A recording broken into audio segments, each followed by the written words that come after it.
Hello and welcome back. A couple posts ago, we actually just talked about a little bit of self-image and not only what you see of yourself, but how people describe you and how much of that description was self-created versus how much of that was kind of a stereotype or label put on you that you were just kind of living up to, right? So going from there and from where we see ourselves at, seeing how you can get to where you want to be. All right. One of my favorite things to talk about that just helps you stay in such a positive mind is understanding you have complete control over the person that you become, right? Over the person that you are. My favorite thing about people, right, is you're not a tree, right? You can move. You aren't planted and stuck in one specific spot, stuck to be one thing and only have one duty to grow straight up. You can go, you can move, you can become so many different things, and you can learn to become so many different things and have different skills and so on and so forth. And also, you're not a rock. You aren't stationary, right? You can grow, you can become more, you can do more. The thing about humans is we norm better than any species ever in the history of the world. We norm. What does that mean? Right? Norm according to your surroundings, right? So depending on, yeah, where you're raised, who you talk to. I mean, think about people that maybe lived in one area and they use certain slang terms, right? I'm from the Bay Area, San Jose, so some people know the word hella is used often. I used to say that a lot until I went to school in Providence, Rhode Island, and out there, nobody says that.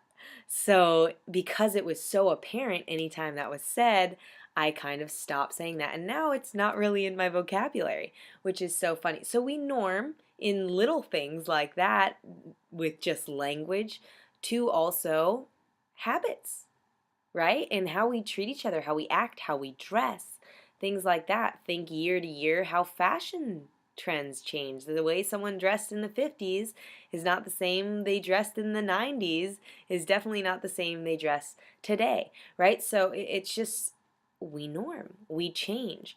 And what's crazy is I actually have a story for you that made just a huge opening in my mindset. Was I was actually talking to my friend Clay, and he told me this story.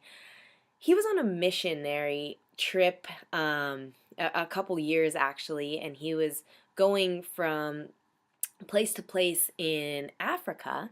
And there were a bunch of different villages that they were helping, and he was doing like missionary work, right? And teaching them the word of the Lord and so on and so forth. And there was this one village where it was very, very poor.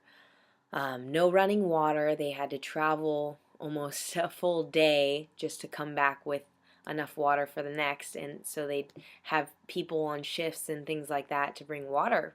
And there was one man in the village who was so wealthy, right? In terms of the village. And he had a TV.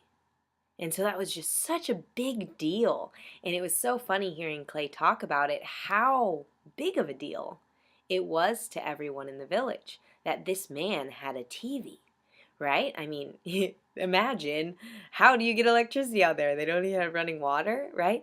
So he has this TV and some sort of generator or something hooked up. So it was somehow powered with this battery thing. But he had a TV and he was the man of this village. And so everyone just looked up to him and things like that. And when Clay was going to this man's home, I mean, he made his way all around the village. He said when we showed up to this man's home, he opened the door and said, "Oh, I don't need you. I don't need Jesus." And he's like, okay. I mean, do you want to talk about anything? He's like, "I don't need Jesus. I have a TV." And it's just like really eye-opening that how much your environment can affect your mindset and your belief in yourself and what you're capable of. In this man's mind, I mean, he reached the epitome of his success. He thought he was the best he could possibly be. Um, you don't have to be religious or anything like that, but just to be so close minded to learning anything else, he thought he was the best he could be. So I always like to open your mind when you're setting goals, when you're thinking of where you want to be and what you want to do and things like that. What are you comparing yourself to?